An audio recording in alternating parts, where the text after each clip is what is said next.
आइए बच्चों, एक सवाल और बनाते हैं कॉन्सेप्चुअली। ये है हमारा बैंक रिकॉन्सिलेशन स्टेटमेंट, और ये कहाँ से है? ये हमारा एसके सिंह का बुक। ये क्वेश्चन नंबर 3 है। 2 तक हम लोग बनाए हैं, कॉन्सेप्ट पहले समझे हैं, फिर क्लास चैप्टर क्वेश्चन 1 बनाए हैं, क्वेश्चन 2, अब एक क्वेश्चन 3। क्वेश्चन 3 में क्या कहता है? The debit balance as per cash book of Ramesh was 7,500. The following difference were found out on 31/3/2017 by tallying it with passbook. Balance कितना था पहले वो लिख लेते हैं। Balance as per cash book है ना, कैश बुक, हाँ, कैश बुक का बैलेंस कितना? 7,500। 7,500।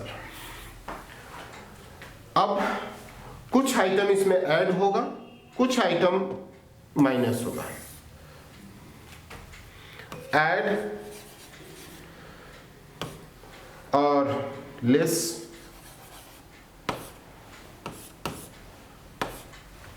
है ना। आइए, The check was 1,000 was sent to bank for collection on 25 March, but the check of rupees 250 were collected on 3rd April. बात को समझिएगा।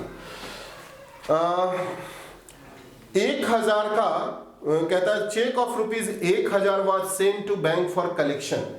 कहीं से आपका 1,000 का आया, 2 चेक आया, एक 250 रुपए का होगा और एक 750 रुपए का हो गया। 2 चेक मिला के आपको 1,000 का चेक आया। अब ये पोजीशन है। अब ये कैश बुक, ये पासबुक।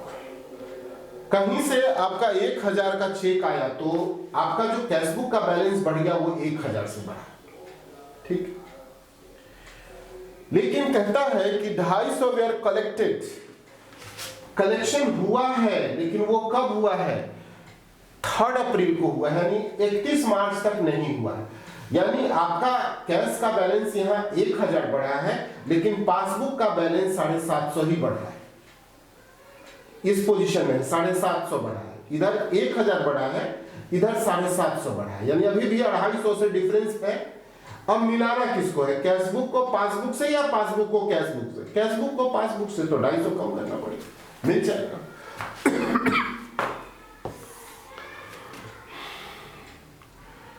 चेक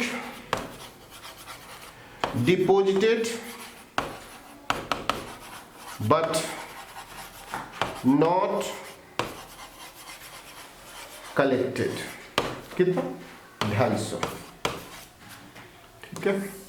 आइए, A check was given to Sohan 500 but it was not presented for payment. एक check was given to Sohan, एक सोहन को 500 रुपया का चेक दिया। आपने चेक काटा 500 का, ये पहले दोनों को बराबर कीजिए। आपने 500 का चेक काटा, डाउन, कैश बुक नीचे, पासबुक ऊपर। अब कैश बुक नीचे, पासबुक ऊपर, मिलाना किसको है? कैश बुक को पासबुक से या पासबुक को कैश बुक से? कैश बुक को पासबुक से, तो उठाना पड़ेगा, 500 रुपया ऐड करना पड़ेगा।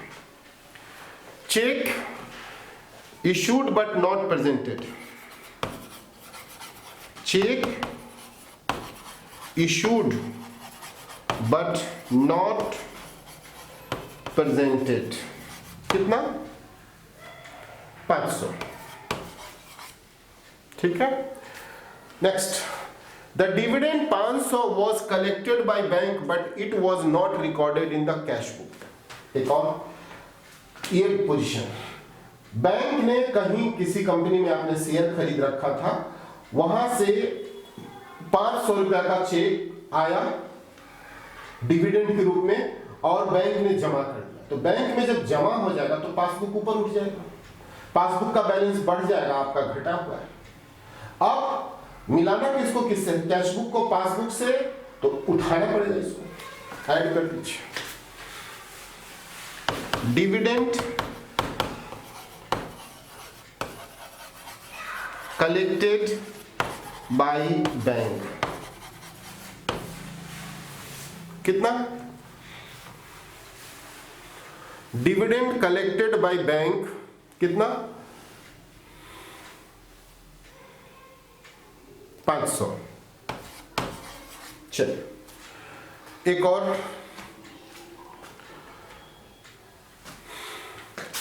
100 रुपया were debited as interest by the bank, 100 रुपया डेबिटेड एज इंटरेस्ट, बैंक ने इंटरेस्ट डेबिट कर दिया, यानी क्रेडिट होता है तो जमा, बैंक ने आपके खाते में से 100 रुपया इंटरेस्ट का काट लिया, ओवरड्राफ्ट रहा होगा या और किसी चीज का, तो 100 रुपया were debited by interest by the bank. Situation बराबर कीजिए, कैश बुक पासबुक, बैंक ने 100 रुपया काट लिया, बैंक का बैलेंस डाउन 100 रुपया आपका ऊपर है, और मिलाना किसको है? कैश बुक को पासबुक से, तो कैश में से घटाना पड़ेगा।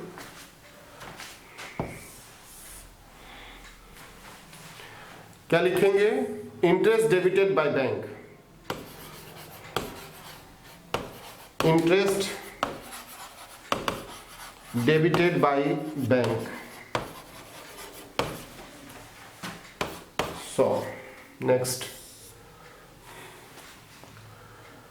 एक कस्टमर डिपॉजिटेड 500 इन बैंक डायरेक्टली, एक कस्टमर ने बैंक में पैसा डायरेक्टली जमा कर दिया आपको बिना बताए। सिचुएशन बराबर कीजिए, बैंक में एक कस्टमर ने बैंक में पैसा जमा कर दिया, कस्टमर ने बैंक में पैसा जमा कर दिया, ऊपर उठ गया, बैलेंस किस पोजीशन में है? कैश नीचे, पासबुक ऊपर। अब मिलाना किसको किससे है? कैश बुक को पासबुक से या पासबुक को कैश बुक से? हमने बेस यहां ले रखा है, कैश बुक को मिलाना है पासबुक से, तो कैश बुक को उठाना पड़ेगा, मिल जाए। Add directly deposited, directly deposited by customer, कितना? 500। आ जाइए 1500, 9000,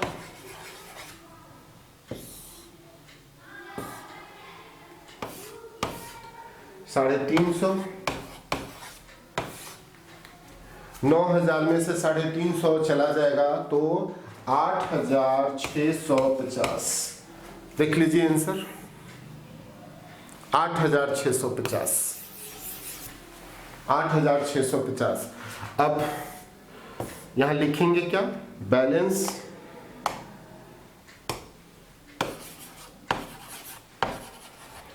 एज पर पासबुक।